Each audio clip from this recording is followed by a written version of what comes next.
السلام علیکم ورحمۃ اللہ وبرکاتہ۔ آج ہے ہمارا ڈے 14 اور ہم پڑھ رہے ہیں سورۃ الفاتحہ کی تفسیر۔ اب ہم دیکھتے ہیں آگے۔ نمبر 2، بات یہ ہے کہ ہدایت بھی گھٹتی بڑھتی رہتی ہے۔ دیکھیں نا، سورہ کہف میں اللہ تعالیٰ نے لڑکوں کے بارے میں جب ذکر فرمایا تو فرمایا ہم نے ان کی ہدایت کو اور بڑھا دیا۔ اس کا مطلب ہدایت بڑھتی بھی ہے اور کم بھی ہوتی ہے۔ اللہ تعالیٰ نے سکھا دیا کہ سب کے لیے دعا مانگو، یہ نہیں کہ صرف اپنے لیے، ہر ایک کے لیے دعا مانگے۔ آپ اللہ ہم سب کو ہدایت دکھا۔ اس سے ہمیں پتہ چلا ایک مسلمان جو ہوتا ہے نا وہ خیر خواہ ہوتا ہے، اور اللہ تعالیٰ اس طرح سے چاہتا ہے کہ آپ لوگوں کے لیے خیر خواہ بنے، لوگوں کے لیے بھی دعا کرے، اے اللہ ان کو بھی صراط المستقیم مل جائے، اللہ یہ بھی ٹھیک ہو جائے۔ کسی کا بچہ بگڑ جائے تو ہم باتیں بناتے لگتے ہیں، ادھر ہم کہتے ہیں اہدنا الصراط المستقیم، دکھا ہم کو سیدھا راستہ، اتنا آپ کو درد ہے، آپ دعا کر رہے ہیں۔ جب آپ نماز سے اٹھے لوگوں کی باتیں بناتے دیکھو، فلاں ایسا ہے فلاں ویسا ہے، یہ تو جنازے کی نماز پڑھنا ہے، اس کا اتنا اجر اللہ تعالیٰ نے لکھا ہے، سبحان اللہ، اللہ اکبر۔ وہ پتہ نہیں بندہ کتنا گنہگار تھا، کیسا تھا ویسا تھا، لیکن اتنا اجر لکھ دیا کہ تم اگر نماز جنازہ پڑھو گے 1 رات کے برابر تمہیں اجر ملے گا۔ اللہ تعالیٰ کو تو کچھ فرق نہیں پڑ رہا میرے اس کے نماز جنازہ پڑھنے سے وجہ سے اللہ تعالیٰ کے کوئی بات میں تو کوئی اضافہ نہیں ہوگا، لیکن اس کا مطلب ہے اللہ تعالیٰ اپنے بندوں سے اتنی محبت کرتا ہے، یہ ریوارڈ انعام رکھا تو ہم بھاگے چلے جاتے ہیں۔ اچھا چلو فلاں نے کہا نماز جنازہ ہے، ہم جاتے ہیں پڑھنے، 1 رات کے برابر مجھے ثواب مل جائے گا۔ ہم نہیں بھی جانتے ہوتے تو تب بھی ہم پڑھ لیتے ہیں، صرف اس لالچ میں وہ ثواب کیوں رکھا ہے کہ تم پڑھو، اس لیے وہ کتنا مہربان رب ہے کہ ایک بندہ مر چکا ہے، وہ اٹھ کے تو نہیں کہہ سکتا آؤ میرے لیے کچھ کرو، میرے لیے دعا کرو۔ اللہ نے کہا تم اس بندے کے لیے دعا کرو، میں تمہیں اتنا بڑا ریوارڈ دوں گا۔ نماز جنازہ کیا ہے؟ اس کے لیے دعا ہے، تم اس کے لیے دعا کرو، میں تمہیں اتنا بڑا ریوارڈ دوں گا۔ اللہ تعالیٰ کو کتنی محبت ہے اپنے بندوں سے کہ ایک بندہ دن میں کتنی دفعہ کہتا ہے اے اللہ ہم کو دکھا دے، مجھ کو نہیں، ہم کو دکھا دے کہ تم صرف اپنے لیے ہی نہ مانگو، سب کے لیے مانگو، سبھی سیدھا راستہ دیکھ لیں۔ اللہ اکبر، کیا واقعہ ہے! واقعی ہی ہمارے اندر اتنا درد مند دل ہے، کیا واقعی ہم سب کے لیے چاہتے ہیں؟ نہیں ہے ایسا، تو پھر پیدا کرنے کی ضرورت ہے۔ اور پھر دیکھے اہدنا کہہ دیا، سبحان اللہ، جب سارے ہی کہہ رہے ہوں گے تو ان کے اندر کوئی اللہ تعالیٰ کی ایسے پیارے بھی بندے ہوں گے، دعا ان کی قبول ہو جائے گی، تو ہمارے لیے بھی دعا قبول ہوگی نا۔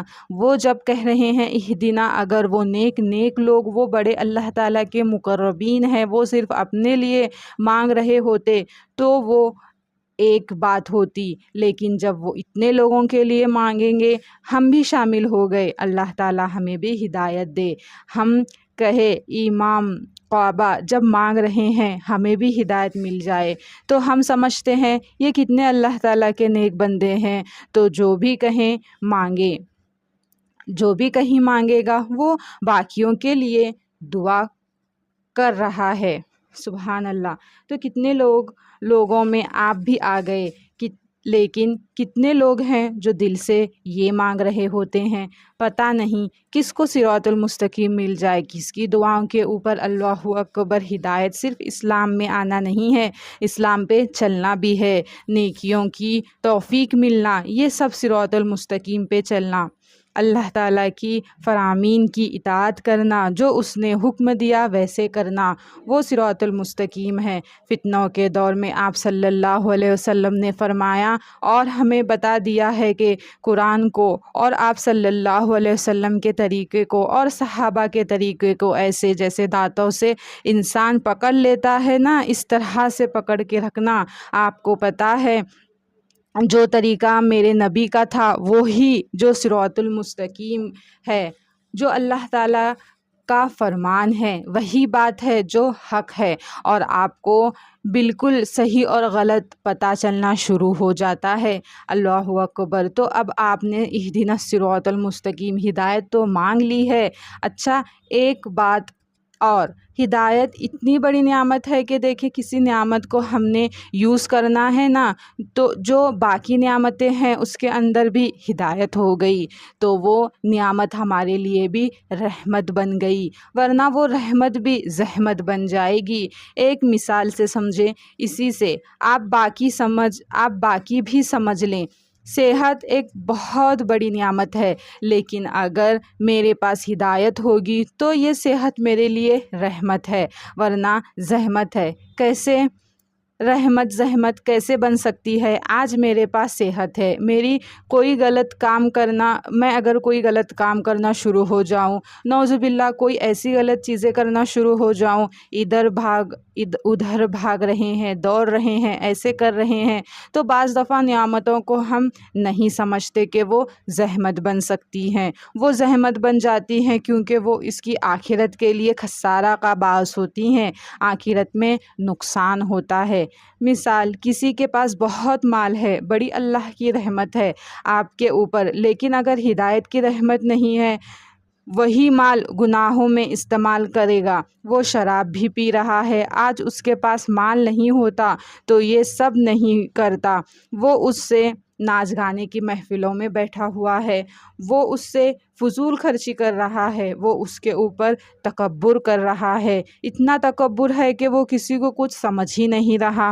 وہ مال تو رحمت تھا لیکن اس کے پاس ہدایت نہ تھی کہ وہ رحمت بناتا، اس کے لیے تو وہ زحمت بن گیا۔ آخرت میں یہ کیا ہوگا؟ عذاب۔ ٹھیک ہے، ایسے کہتے ہیں نا لوگ، یہ چیز ہوتی نا، یہ غلط کام کرتا تو وہ ہدایت کی نعمت نہیں ہے، اس کے پاس ہدایت جس کے ساتھ لگ جاتی ہے نا، اس کو رحمت بنا دیتی ہے، پھر آپ کو گائیڈنس مل جاتی ہے، میں نے اس کو کیسے یوز کرنا ہے، اور اسی گائیڈنس جب اللہ تعالیٰ آپ کو اس پہ چلا بھی دے اور صحیح ڈائریکشن میں رکھے بھی، آپ کو اسی کے اوپر بہت بڑی نعمت ہے، تو جب اس کو طلب کرے تو یہ دکھائیں مجھے، یہ چاہیے ہدایت، اور ہر چیز کے اندر چاہیے، اولاد کو کیسے ریز کرنا ہے اس میں بھی ہدایت چاہیے، مجھے نوکری پہ کیسے رہنا ہے، مجھے کن چیزوں سے بچنا ہے، سب میں ہدایت چاہیے۔ یہ صراط المستقیم ہے، مجھے اس پہ سیدھا چلنا ہے، یہ ساری معاملات ہیں جن میں مجھے سیدھا راستہ چاہیے۔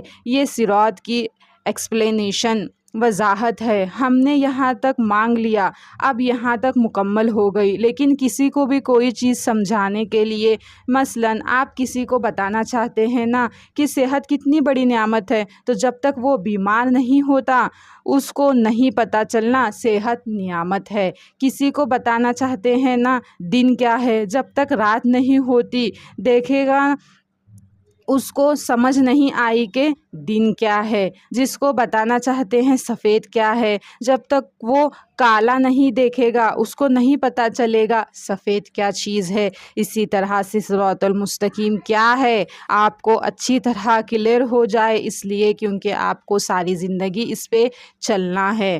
آپ اللہ تعالیٰ سے مانگ رہے ہیں تو آپ کی آنکھیں کھلی ہونی چاہیے، یہ پتہ ہونا چاہیے کہ کون سا راستہ ہے، کہیں کوئی شک یہ شک، یہ کہیں کوئی الجھن کنفیوژن نہ رہنی چاہیے۔ وہ بتا دیا گیا، ایکسپلینیشن ہے صراط کا، صراط کیا ہوتا ہے، کیسا راستہ ہوتا ہے صراط۔ اب یہ تو ہمیں پتہ چل گیا کہ صراط کا مطلب ہے کشادہ، سیدھی سڑک ہوتی ہے اور سیدھا راستہ ہوتا ہے، اوپر کو جا رہا ہے، کھڑا ہوا ہے اور کلیئر ہے بہت اچھا۔ ایک بات اور بھی ہے، اوپر کو بہت چیزیں جا رہی ہوتی ہے، آپ کو بھی پتہ ہے، پھر نیچے کی چیزیں کیا لگنے لگتی ہیں، چھوٹی چھوٹی لگنے لگتی ہیں۔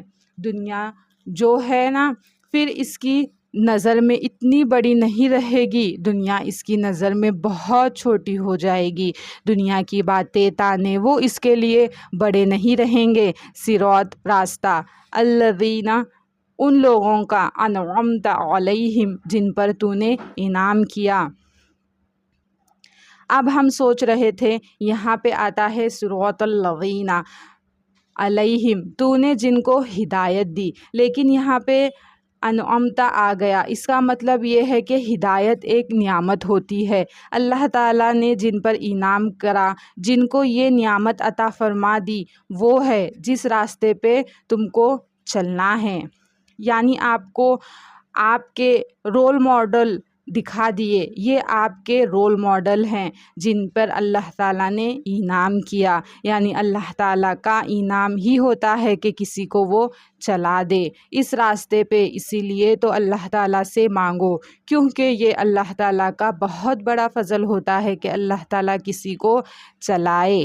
انعمت کی تشریح ہمیں قرآن میں دوسری جگہ سے ملتی ہے، سورہ نساء سے، کہ اللہ تعالیٰ نے بتا دیا کہ انعمت علیہم کون لوگ ہیں، وہ لوگ جو انبیاء ہیں، جو صدیقین ہیں، جو شہداء ہیں، صالحین ہیں، وہ ہیں جو انعمت علیہم ہیں۔ اللہ تعالیٰ کی نظر میں وہ ہیں انعام یافتہ۔ اچھا، جن پہ تو نے انعام کیا، تو نے انعام کیا ہے یعنی اللہ تعالیٰ نے خاص طور پر اپنا کرم کیا، یہ اللہ تعالیٰ کا انعام تھا کہ اللہ تعالیٰ نے ان کو ہدایت دے دی۔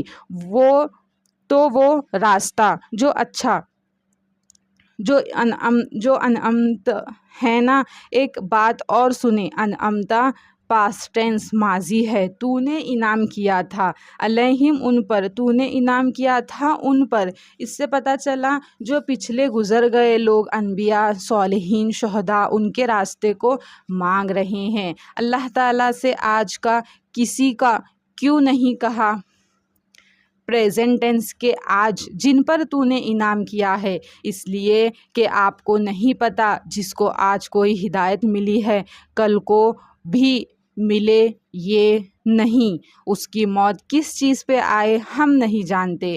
ہم آج کے لوگوں کو اس طرح سے نہیں سوچ سکتے۔ کہیں لوگ کہتے ہیں ہم بس دعا کرتے ہیں اللہ تعالیٰ آپ کے جیسا بنا دے، نہیں، ایسی دعائیں نہیں کریں، ہمیں کیا پتہ کس کا انجام کیا ہوگا۔ جب تک کوئی اس موت کی سرحد سے گزر نہ جائے، اللہ تعالیٰ انجام پہ خیر کرنا، تب تک جب تک موت نہیں آ جاتی تب تک نہیں پتہ، اور کسی کا نہیں پتہ اس کو انعمت علیہم ہے۔ آپ کو کیا پتہ اس کی ہدایت میں کتنی کمی ہو، اس کے اندر کتنی غلطیاں ہیں۔ صرف انبیاء پاک ہے غلطیوں سے، اور صحابہ کرام کو اللہ تعالیٰ نے سرٹیفکیٹ دے دیا ہے اس قرآن میں، اللہ ان سے راضی ہے اور وہ اللہ تعالیٰ سے راضی ہیں۔ جن کو سرٹیفکیٹ مل گئے ہیں وہ ہیں انعمت علیہم، ان کو بتا دیا گیا کہ تم کو ان کو دیکھنا ہے اور ان کے راستے پہ چلنا ہے، یہ ہے وہ راستہ جو تمہارا راستہ ہونا چاہیے۔ اب میں نے آپ کو جیسے بتایا کہ سفر مشکل ہے کیونکہ ظاہر ہے اوپر ہے، انسان تھک بھی جاتا ہے اور سانس بھی پھولتی ہے، تو جب تم تھکنے لگو نا، پھر وہ ان ہستیوں کو دیکھ لینا کہ کبھی وہ بھی اس راستے سے گزرے تھے، وہ بھی یہیں سے گزرے تھے، وہ تمہارے رول ماڈل ہیں۔ تم فرسٹ نہیں ہو اس راستے پہ چلنے والے، اور انہوں نے چل کے دکھایا ہے، اور یہ مت کہنا یہ ناممکن ہے، اٹس امپاسبل، یہ تو نہیں ہو ہی نہیں سکتا، کیسے چل سکتے ہیں، اٹس